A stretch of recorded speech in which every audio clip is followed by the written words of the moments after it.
नमस्कार सभी को। आज से अपने स्कूल व्याख्याता साथियों के लिए एक छोटी सी गणित की शुरुआत कर रहे हैं जिसमें अपनी एनर्जी भी ना लगे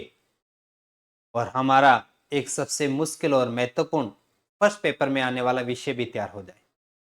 तो थोड़े थोड़े समय के साथ में अपने प्रतिदिन एक ये बूस्टर डोज का काम करेगा। अपने पास में इस क्लासेस को देखना।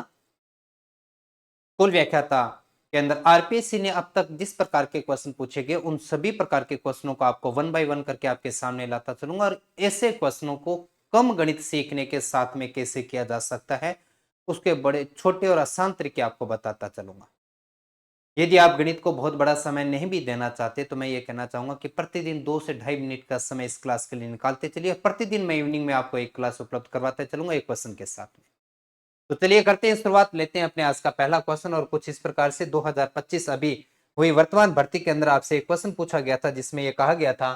कि एक लंबवर्तीय बेलन में त्रिज्या दुगनी कर दी जाए और ऊंचाई आधी कर दी जाए तो वक्र पृष्ठीय क्षेत्रफल होगा। जब भी कभी इस प्रकार का क्वेश्चन है 2 गुना करना, 4 गुना करना, 5 गुना, इस प्रकार के बने क्वेश्चन में जब भी कोई चीज आपके सामने आती है तो सबसे पहले आप देखो कि कौन सा फॉर्मूला यूज करना है। सबसे पहले आपको वो फॉर्मूला यूज करना है क्योंकि आपने बेलन आकृति बनाई थी और बेलन आकृति के अंदर आपके पास में दो विमाएं होती है, एक होती है आर और एक होती है एच। और आपने इस आकृति के अंदर वक्र पृष्ठीय क्षेत्रफल जिसका फॉर्मूला होता है 2 πr h,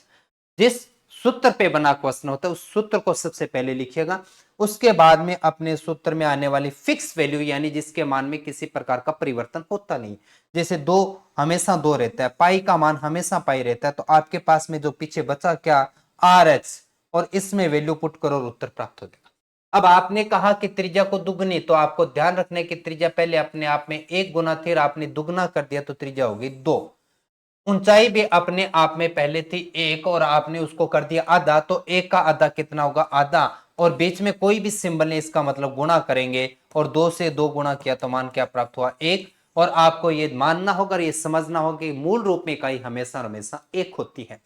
तो पहले भी क्षेत्रफल 1 था, अब भी क्षेत्रफल 1 है, इसका मतलब क्षेत्रफल क्या है समान प्राप्त हुआ, तो आपका ऑप्शन नंबर सी। बिल्कुल इसी प्रकार का बना एक और क्वेश्चन आपके बीच में मैंने रखा है जिसे कमेंट बॉक्स के माध्यम से बताएंगे अगर समझ में आया है तो कि इसका उत्तर क्या होगा। जो कि क्वेश्चन कहता है कि समवर्तीय बेलन में त्रिज्या को 3 गुना कर दिया जाए और ऊंचाई को 1/3 कर दिया जाए तो उसके वक्र पर क्षेत्रफल कर्व सरफेस एरिया में क्या फर्क पड़ेगा,